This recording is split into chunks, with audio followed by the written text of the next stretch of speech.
The first thing I saw inside that storage locker was not furniture, or old Christmas decorations, or the kind of dusty junk people abandon when life moves too fast. It was a bank box, wrapped in a faded baby blanket, with my ex-husband's mother's name written on a piece of masking tape across the lid. I stood there in the doorway of Unit 117, with the afternoon sun behind me, one hand still on the rolling metal door, and for a moment, I could not breathe.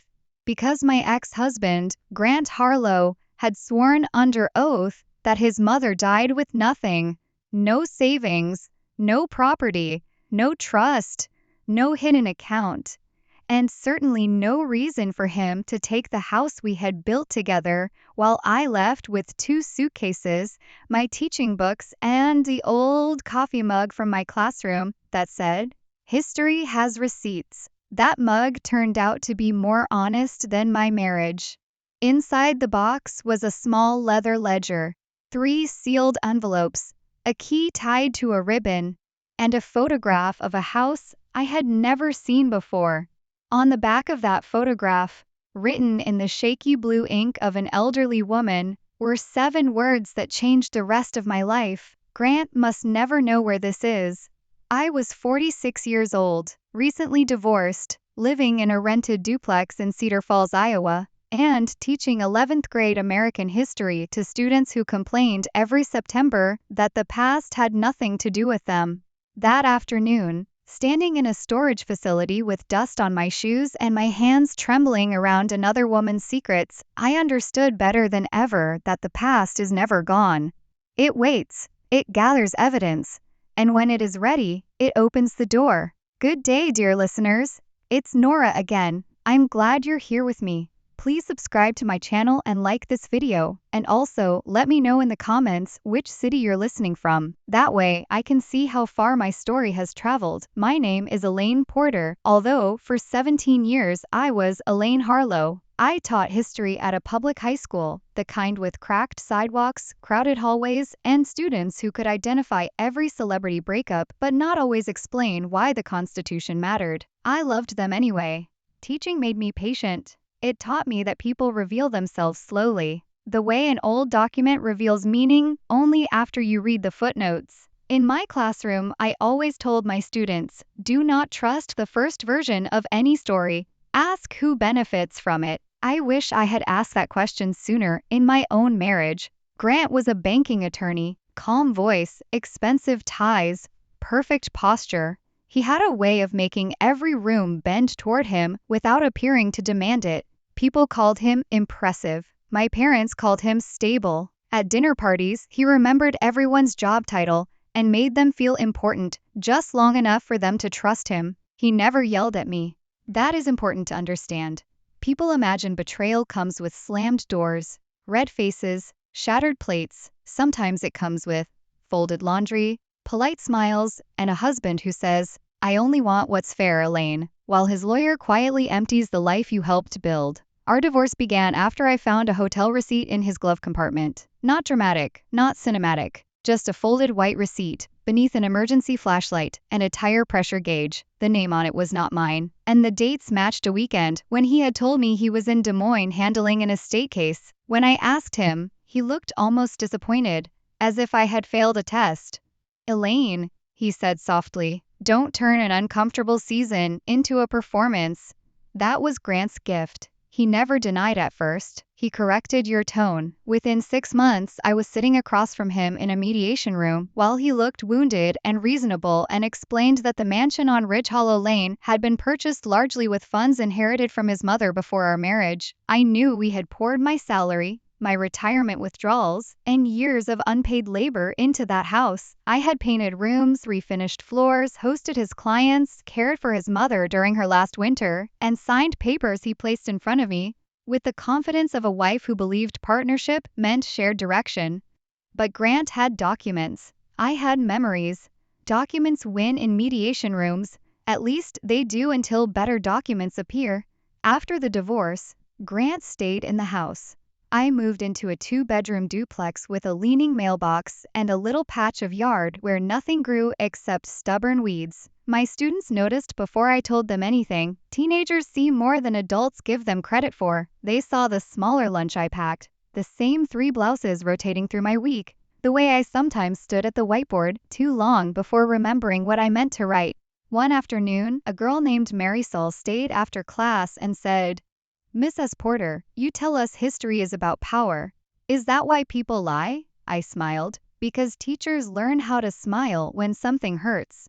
Yes, I told her. Sometimes people lie to keep power. Sometimes they lie because they are afraid of losing it. She nodded like that, answered more than one question.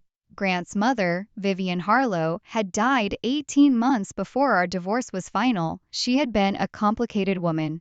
Sharp cheekbones, sharper opinions, old Iowa family, old money that had supposedly disappeared, and a habit of looking at me as if I were a sentence she had not decided how to grade. But during her final year, something changed between us. Grant was busy. That was what he called it. Busy with clients, busy with boards, busy with meetings at the country club, where widows and developers gave him authority with their eyes. So I became the one who took Vivian to appointments, sorted her pill organizer, made her tea, and sat beside her while she watched the cardinals outside the sunroom window. She rarely thanked me.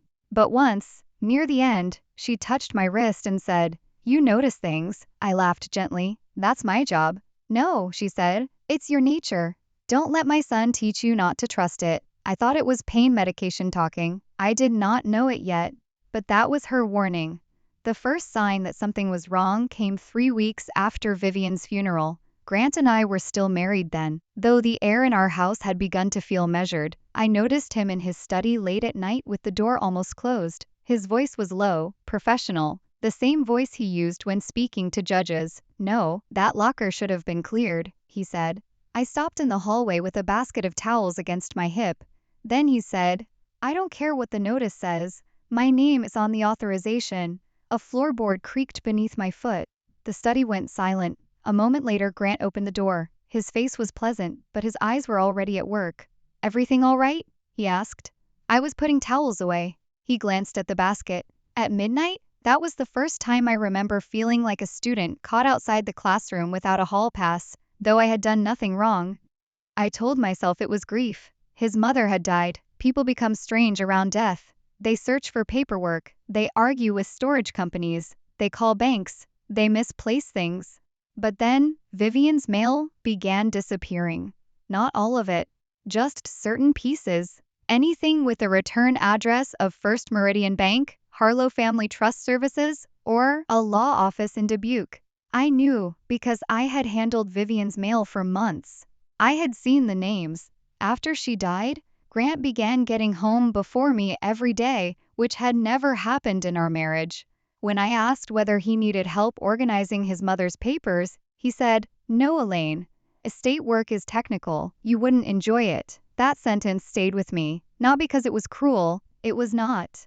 It was tidy, reasonable, dismissive in a way that left no bruise. A few weeks later, I found a county tax notice tucked into a kitchen drawer beneath takeout menus. It listed a parcel number I did not recognize. The property owner was not Grant. It was not Vivian either. It was listed under something called the Larkspur Educational Trust.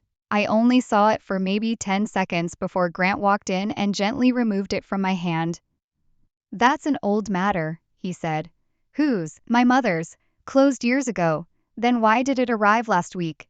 He smiled, and there was sadness in it. He was very good at sadness. "Elaine, please don't make grief administrative," I apologized. "That is what I hate remembering most." Not that he lied. That I apologized for noticing. By winter, our marriage had become a lesson plan written in invisible ink. I could feel the structure, but I could not read the objective. Grant began taking calls outside. He changed the password on his laptop. He told me we needed to tighten our finances because the markets were uncertain, while he continued ordering wine by the case and paying consultants I had never met. Then one Saturday, while cleaning the laundry room, I found a torn corner of an envelope in the trash. It was thick cream paper. The expensive kind. Only part of the sentence remained. Upon retrieval of the contents from storage unit 117, I stared at that scrap for a long time. Unit 117. A teacher learns to recognize patterns, a repeated date, a missing name, a phrase that appears in two separate sources. Alone, each detail means nothing. Together, they become a map. I folded the scrap and placed it inside my copy of Narrative of the Life of Frederick Douglass. Between pages my students had annotated with yellow sticky notes. It felt wrong, hiding evidence in a book about truth, but it also felt appropriate. 2 months later, Grant filed for divorce. His petition was polite, his accusations were gentle. We had grown apart. I was emotionally withdrawn. I had become distrustful after his mother's death. He wanted a fair division and privacy for both of us. Privacy, I learned, is often the word powerful people use when they fear discovery. During mediation, my attorney at the time, a tired man named Paul Beckett, reviewed the documents Grant provided and frowned. "The house is complicated," he said. "How complicated?" He tapped a page. "He claims the down payment came from a separate inherited account. If that's accurate, he has a strong argument." "It wasn't just his money," I said. "We renovated that entire place together." "I understand. But he has records." I asked about Vivian's estate. Paul shrugged. "Small estate affidavit, no probate assets of significance. Looks clean, looks clean." Those 2 words should frighten anyone who has ever scrubbed a stain out of a floor before guests arrive. The divorce ended quietly. That was another thing that made it feel unreal. No courtroom speech, no dramatic objection, just signatures, scanned copies, and a judge's approval on a Tuesday morning, while I was teaching the Missouri Compromise. I lost the mansion. I received a modest settlement, less than what I had put into the house, but enough to survive, if I was careful. Grant sent a final message through his lawyer wishing me peace. 3 weeks later, I saw him at the grocery store with a woman from his firm. She was younger than I was, but not absurdly young. Polished, smart, the kind of woman who believed she could spot danger because she had read about it. Grant introduced her as a colleague.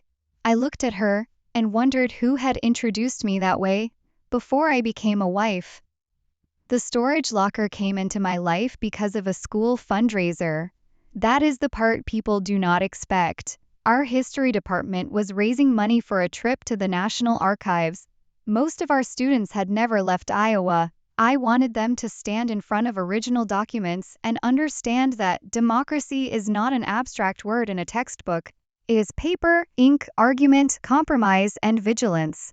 A parent named Dennis owned Cedar Valley Storage, and he donated several abandoned lockers for a community auction. Teachers could bid too. Most units were full of old chairs, tires, boxes, and broken appliances. I did not go there looking for revenge. I went because my classroom needed shelves. Unit 117 was near the back, where the pavement cracked and weeds grew through the fence line. The lock had already been cut for the preview, but the door remained down. The auctioneer said it had been delinquent for years, tied up in ownership confusion, recently released after legal notices went unanswered. Something moved through me when he said the number. I remembered the scrap of envelope. My mouth went dry. There were 12 people standing around. A man looking for tools, a woman who ran a resale booth, 2 teenagers filming for fun. I told myself it could be a coincidence. Unit numbers repeat. Storage facilities are full of abandoned lives. The auctioneer lifted the door. Dust rolled out in a silver sheet. Inside were stacked chairs, a cedar chest, 3 wardrobe boxes, a brass floor lamp, and a rolled rug tied with twine. Ordinary things, disappointing things. The resale woman shook her head and walked away. The bidding started at $20. I raised my hand at $40. The tool man went to $60. I went to $80. He laughed and said, "Teacher wants the lamp." I smiled. "Teacher wants the shelves." I won it for $110. I paid with my debit card, signed the paper, and waited until everyone left. My hands were steady because teachers learn to be steady in front of a classroom even when everything behind their ribs is chaos. The first hour, I found nothing. Old coats, Vivian's china wrapped in newspaper, a box of gardening books, a framed watercolor of a farmhouse. I almost convinced myself I had imagined the connection. Then I moved the cedar chest. Behind it, covered by a folded quilt, was the bank box. It was not locked. Inside were the ledger, envelopes, photograph, and key. The ledger smelled faintly of cedar and old paper. Vivian's handwriting filled the first pages in careful columns. Dates, amounts, initials, property references, notes like G aware of account but not source, and E kind, watchful, safer than he knows. E. Elaine. I sat down on an overturned crate because my knees had become unreliable. The first envelope was addressed to me. My name, in Vivian's handwriting. Elaine Porter Harlow. Not Grant. Not her attorney. Me. I did not open it right away. That may sound strange, but there are moments when your life places a sealed door in your hands, and instinct tells you that once you open it, you cannot return to who you were. So I opened the second envelope first. Inside was a copy of a trust amendment dated 6 months before Vivian died. It named me as successor trustee of the Larkspur Educational Trust. My heart began to pound so hard I could hear it in my ears. The third envelope contained bank statements. First, Meridian Private Wealth. Account balances I did not understand at first because my mind kept rejecting the commas. There was money. A lot of money, not lottery money, not billionaire money, but enough to buy houses, fund scholarships, change a town, and make a dishonest man very nervous. Then I opened the envelope with my name. Dear Elaine, if you are reading this, then either I found the courage to tell you while alive, or my son's arrogance finally missed something. I stopped there. Outside, a truck passed on the road beyond the fence. Somewhere, a dog barked. The storage facility office door opened and closed. I folded the letter again and pressed it against my chest. Fear is strange. It does not always make you small. Sometimes it makes every detail in the room sharper. The dust on the concrete, the rust on the door track, the tiny spider moving along the edge of the cedar chest, the way the keys ribbon had faded from red to almost pink. I placed everything back in the box, closed the lid, and carried it to my car under an old blanket as if it were only dishes. I did not call Grant. I did not call Paul Beckett. I did not call anyone from school. I drove to a diner on the edge of town where no one from my usual life ever went. It had vinyl booths, weak coffee, and a waitress who called everyone honey without meaning anything by it. I sat in the far corner and read Vivian's letter from beginning to end. She wrote that the Larkspur Educational Trust had been created by her father in the 1970s to support rural education, libraries, and scholarships for girls whose families could not afford college. Vivian had been trustee for decades. Grant had learned of it while helping her with paperwork after his father died. According to Vivian, he pressured her to dissolve it. He said charitable trusts were outdated. He said he could manage the funds better. He said no one would miss money that had been sitting quietly for years. When she refused, he began isolating her from advisors. Then came the line that made my hands go cold. Grant has already moved money once. I believe he plans to use my death and your trust in him to take the rest. There are sentences that divide life into before and after. That was one. Vivian wrote that she had moved key documents to the storage unit because she no longer trusted the safe in her own house. She wrote that her attorney, a man named Martin Kell, had died unexpectedly before finalizing all protections. She had tried to reach another lawyer, but her health failed. And then, near the end, she wrote something I had to read 3 times. The Ridge Hollow house was never meant to belong to Grant alone. The original purchase funds were borrowed from the trust under false pretenses. If he claimed inheritance during divorce, he lied. I looked out the diner window at my reflection layered over the parking lot. A middle-aged woman, with tired eyes, sitting alone with a dead woman's confession and a coffee growing cold between her hands.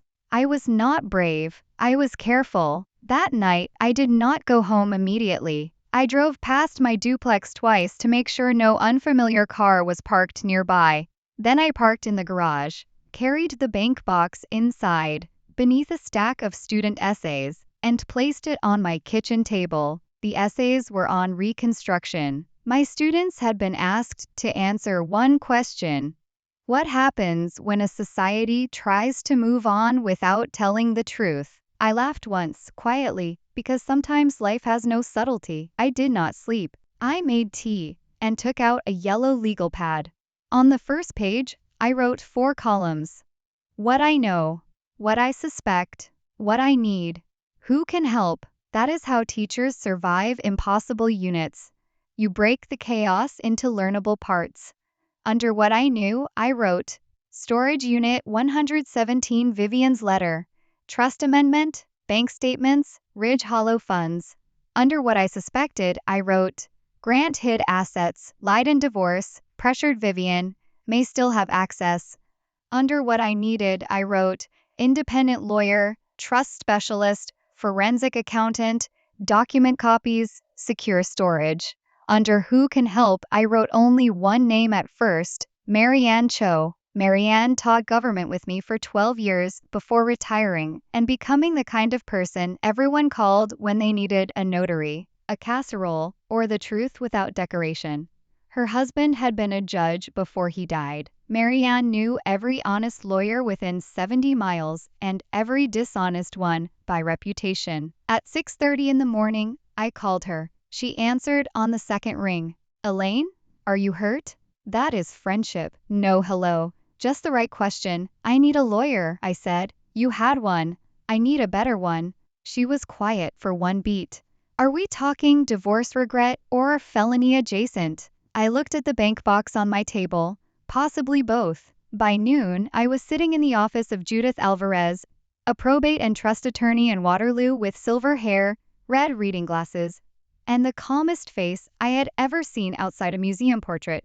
She did not interrupt while I spoke. That impressed me. Most professionals interrupt when they think they understand. Teachers do it too, though we pretend we are guiding. Judith only listened, took notes, and occasionally asked for dates. When I finished, she leaned back. First, she said, do not contact your ex-husband. I wasn't planning to.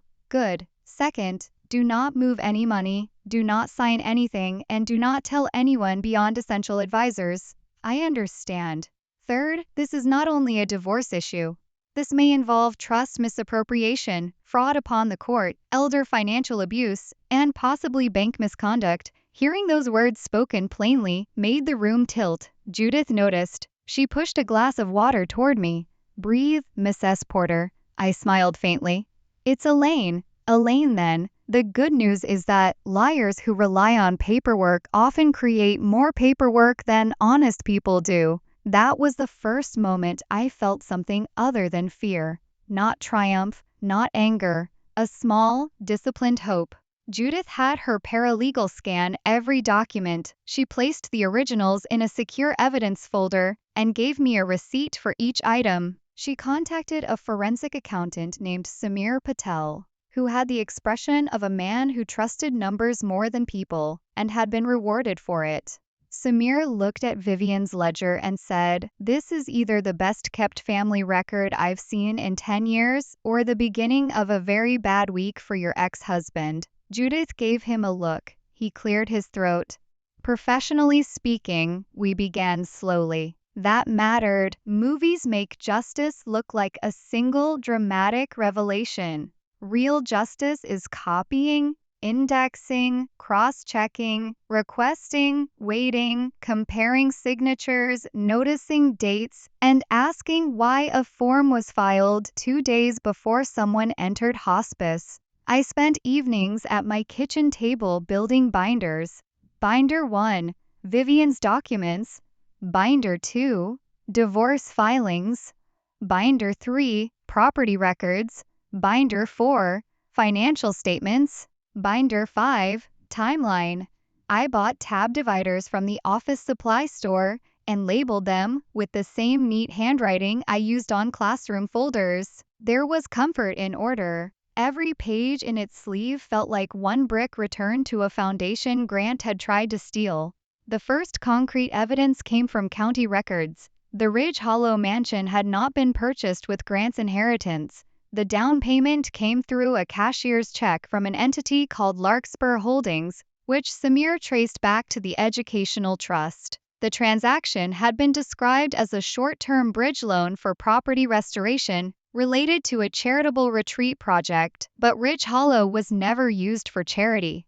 It became our marital home. Grant had filed a private reimbursement agreement, allegedly signed by Vivian, converting the loan into a personal gift to him. That agreement was the backbone of his divorce claim. Judith studied the signature for a long time. Did Vivian sign this? I looked at the page. At first glance, yes. But teachers spend years reading handwriting. We learn when a student's parent did not sign the permission slip. We know the difference between shaky and imitated. Vivian's real signature leaned forward, impatient. This one was careful, almost decorative. No, I said.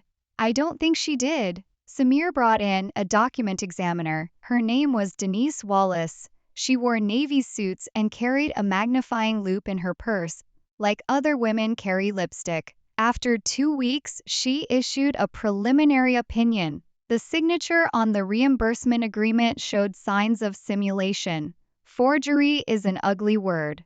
Simulation sounded clinical, but it meant the same door was opening. Then came the bank records. First Meridian resisted at first, politely. Of course they did. Banks do not panic in writing. They express concern about privacy, request clarification, cite policy, and hope the person asking questions grows tired. Judith did not grow tired. She filed a petition in probate court to confirm me as successor trustee and compel production of records. Grant's name appeared almost immediately through his attorney, objecting to my appointment. That was how we knew he had been watching. His objection was beautifully written. He expressed concern for my emotional state. He suggested Vivian had been confused near the end of her life. He described me as a disappointed former spouse attempting to relitigate a painful divorce through documents of questionable origin. When Judith read the filing aloud, I felt my face burn. He's calling me unstable. No, Judith said. He's hoping the court will. There is a difference. 2 days later, Grant called me. I was grading essays at my kitchen table. My phone lit up with his name. And for a moment I was back in the mansion, hearing his key in the door. Preparing my face before he entered the room, I let it ring.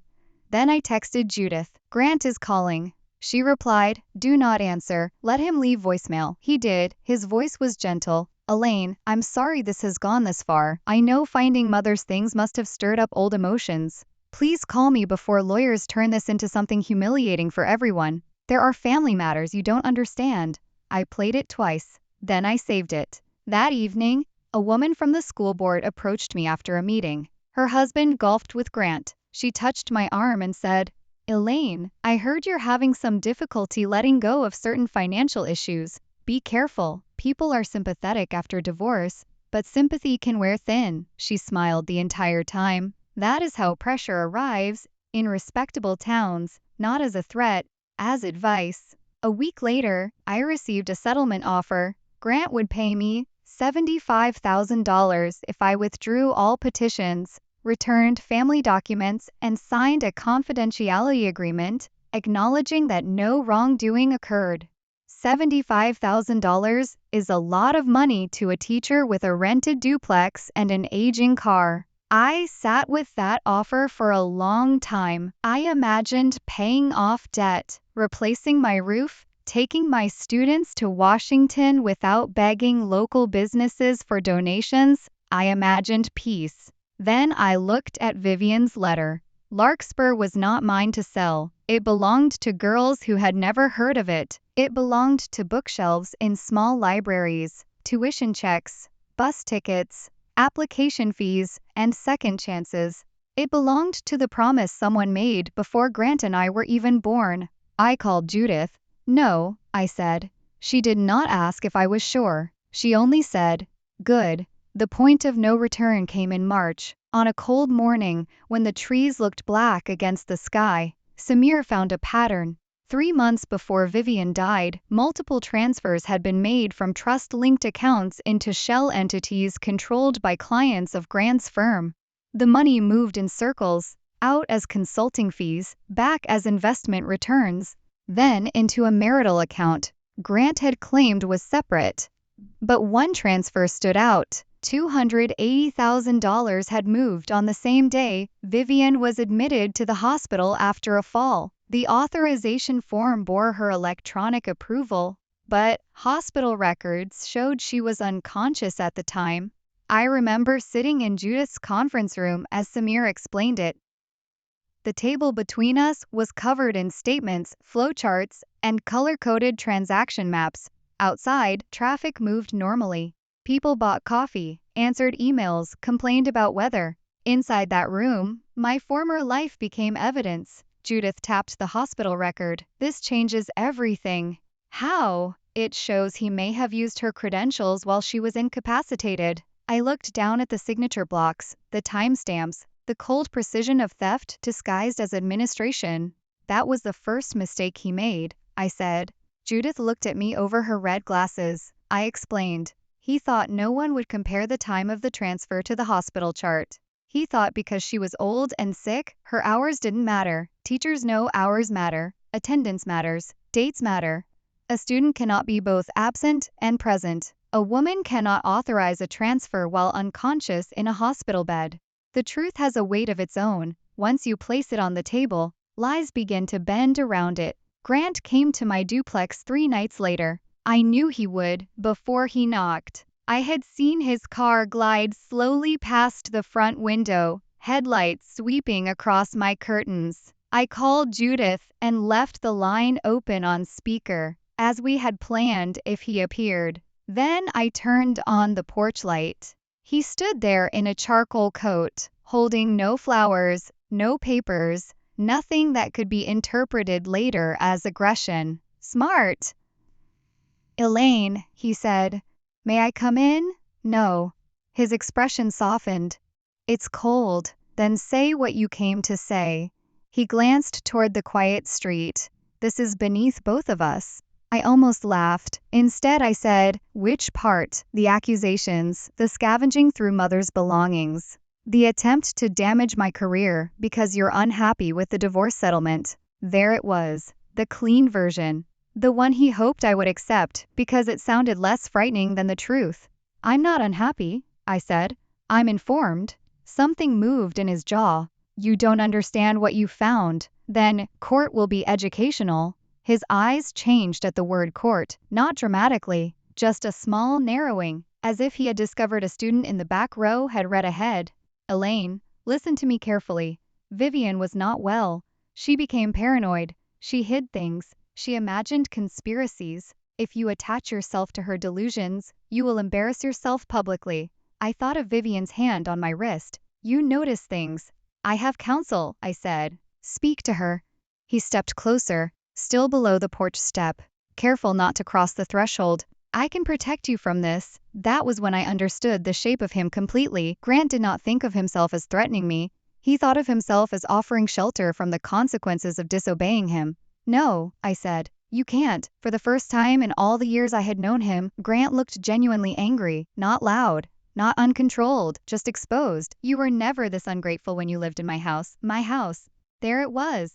The lesson objective, written plainly at last. I said, "Good night, Grant." Then I closed the door and locked it. My hands shook after. I will not pretend they did not. I sat on the floor with my back against the door until Judith's voice came from my phone. Elaine? I'm here. You did well. I'm scared. I know. He sounded so certain. Judith was quiet for a moment. Men like Grant confuse certainty with ownership. It's not the same thing. The legal battle lasted 11 months, not because the truth was unclear, but because people with money know how to make clarity expensive. Judith filed in probate court. Then she filed a civil complaint related to fraud and unjust enrichment. She notified the state attorney general's charitable trust division. First Meridian Bank hired outside counsel. Grant's firm issued a statement saying he was on voluntary leave pending review. Voluntary. Another word that does more costume work than truth. Discovery began in June. I learned that discovery is not one moment. It is a season. Requests for production, interrogatories, subpoenas, protective orders, motions to compel, lawyers arguing over whether a calendar entry from 6 years ago is relevant, while everyone in the room knows exactly why it matters. Grant's side produced boxes of documents arranged to exhaust us, duplicate statements, irrelevant emails, old tax filings, printed spreadsheets without formulas. It was the legal version of dumping every book in the library onto the floor and saying, "Find a sentence." But teachers know libraries. Samir found the sentence. Buried in a production from First Meridian was an internal email from a compliance officer to a senior manager. The subject line read, "Concern Re. Harlow Trust Access." The email noted that Vivian Harlow's online credentials had been used from an IP address associated with Grant's law office during periods when she was hospitalized or in assisted care. The officer recommended immediate review and temporary suspension of remote authority. The response from the manager was short. "Grant Harlow has confirmed he is assisting client mother with consent. No further action unless complaint received." Unless complaint received. Vivian had been too sick to complain. I had been too trusting to know. Grant had counted on both. At deposition, he wore a navy suit and the expression of a man attending an unfortunate but manageable meeting. I sat across the room with Judith.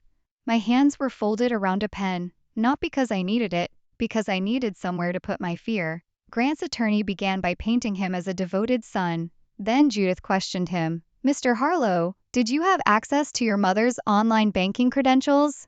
"No." "Did you ever assist her in accessing accounts?" "Occasionally, at her request." "So you did have access." I assisted. "That's different." Judith slid a document forward. "Is this the authorization for the March 12 transfer?" "I'd have to review it." "Please do." He reviewed it for a long time. "Appears to be, your position is that your mother authorized this transfer?" "Yes." "At 9:42 a.m. If that's what the record says." Judith placed another document beside it. "Hospital records show your mother was unconscious after receiving emergency sedation at 9:17 a.m. Do you dispute that?" Grant did not move. His attorney shifted.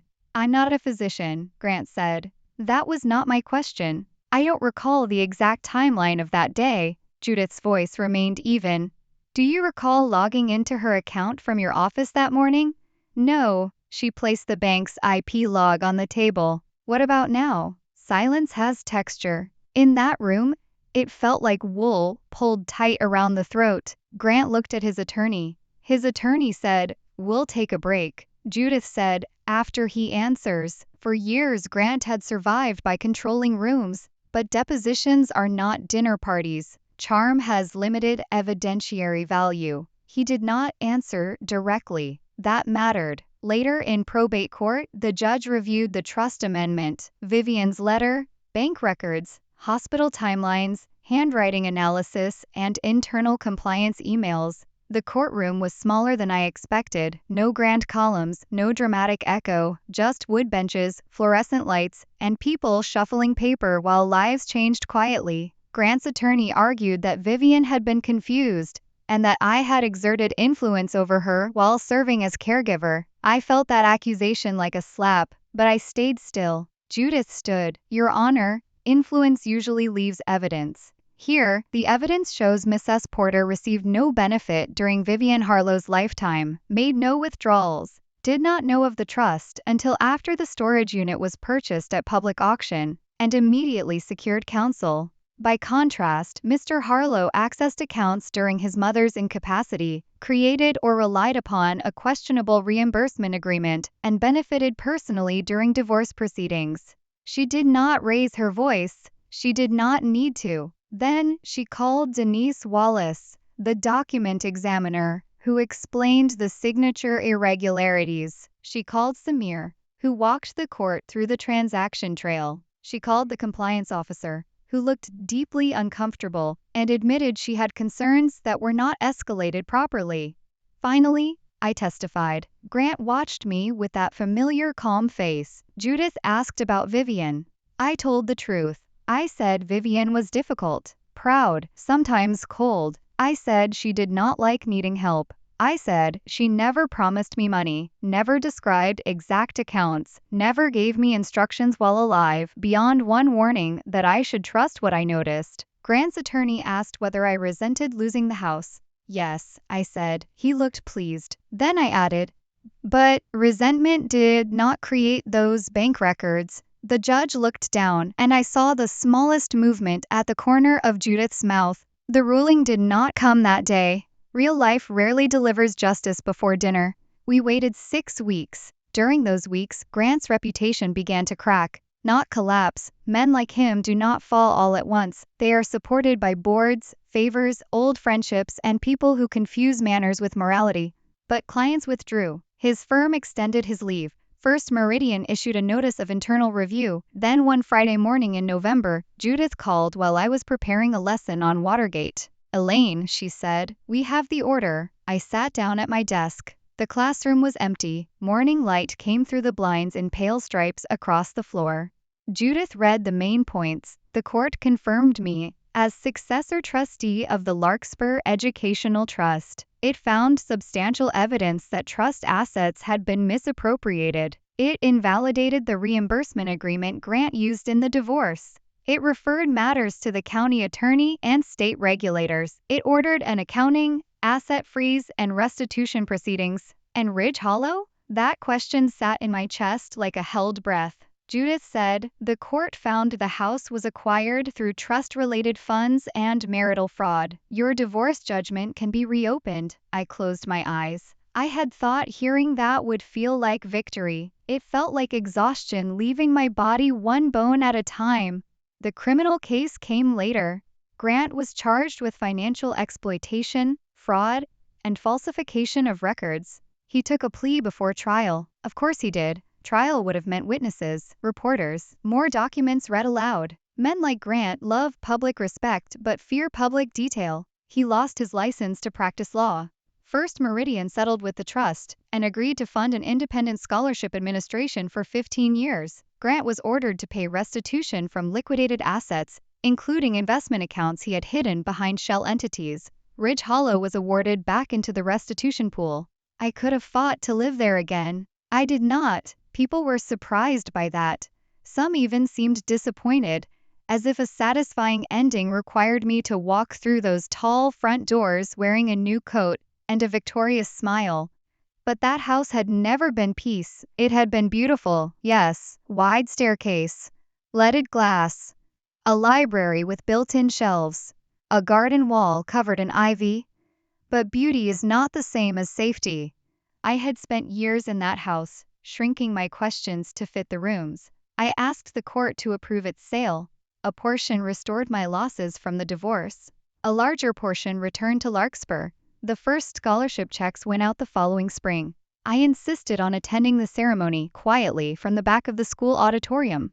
4 girls received awards that year. One wanted to study nursing. One wanted engineering. One planned to become a history teacher, which made me cry in a way I tried unsuccessfully to hide. The fourth had written in her essay that college felt like a door everyone else had keys to. I thought of the little key tied with Vivian's faded ribbon. After the ceremony, Marianne found me in the hallway. "You know," she said, "you could let yourself be proud. I'm working on it." "That's teacher language for no," I laughed. Healing did not arrive as one grand sunrise. It came in small, almost boring ways. I bought a little house on Maple Street. Not a mansion, a 1940s bungalow with uneven floors, a screened porch, and a kitchen window over the sink. The first time I turned the key, I stood inside the empty living room and listened. No footsteps upstairs, no hidden phone calls, no careful voice asking why I was looking at papers that did not concern me. Just the hum of the refrigerator and the settling of old wood. I painted the front door blue. I planted lavender along the walkway and tomatoes in raised beds behind the garage. My students helped build the beds for community service hours, though I suspect half of them came for the pizza. In late summer, the tomatoes grew heavy and red, and I left bags of them on neighbors' porches like small apologies from the earth for everything people do to one another. I kept teaching. That surprises some people too.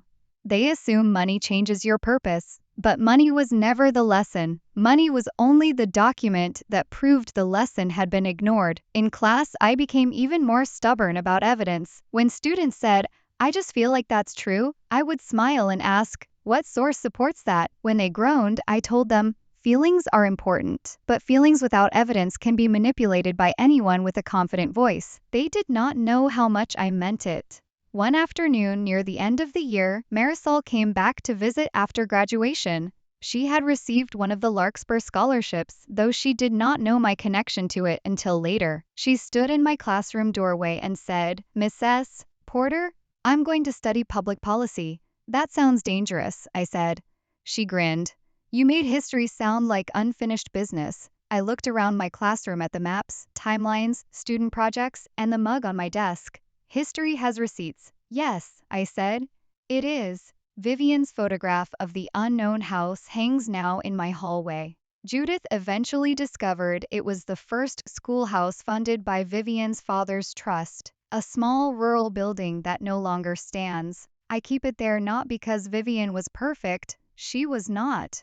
She had secrets, pride, and a long history of looking away from truths that made her uncomfortable. But near the end, she tried to correct one.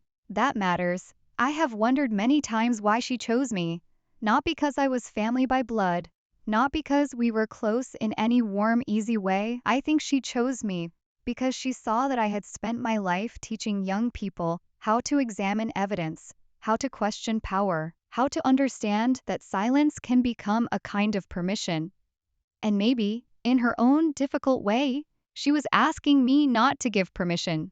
Grant wrote me one letter after his sentencing. It came through his attorney. Judith asked if I wanted to read it. I said yes, though I waited 3 days before opening it. It was not an apology, it was an explanation wearing an apology's coat. He wrote that he had been under pressure, that his mother had been irrational, that the trust was inefficient, that he had intended to restore funds after certain investments matured, that I, of all people, should understand complexity. I placed the letter in a folder marked Grant, then put it in a file cabinet, not in anger, in order. Some documents are not kept because they matter. They are kept so you never have to wonder again what they were. People ask whether I forgive him. I tell them, forgiveness is not a courtroom ruling. It is not something you owe on demand. For me, forgiveness meant I no longer let Grant live rent-free in the rooms of my mind. It did not mean pretending the theft was a misunderstanding. It did not mean calling cruelty complexity. It meant I could water my garden without rehearsing arguments. It meant I could sleep through the night. It meant I could hear a car slow near my house and not feel my body prepare for battle. That is freedom, not the mansion, not the money, not seeing Grant punished. Freedom was the first quiet Saturday morning when I made coffee, opened my kitchen window, heard birds in the maple tree, and realized there was no one in my home whose approval I needed to earn. I sat there for a long time. The sun moved slowly across the floor. My lesson plans waited beside my laptop. A stack of student essays leaned against the fruit bowl. Outside, the tomato vines needed tying. Ordinary things. Precious things. The kind of things you do not understand as wealth until someone tries to take your peace and you get it back piece by piece. If there is one lesson I want you to take from my story, it is this. Do not ignore the small wrong thing just because the person doing it sounds reasonable. A missing envelope, a changed password, a sentence meant to make you feel foolish for asking. A document that looks clean, a signature that leans the wrong way. Truth often enters quietly. So does betrayal. The difference is that betrayal asks you to doubt yourself, while truth waits patiently for you to notice. I was not loud, I was not reckless, I did not win because I was richer, sharper, or more powerful than Grant. I won because I kept the paper. I asked the next question. I found people who knew the law, and when I was afraid, I moved carefully, instead of moving blindly.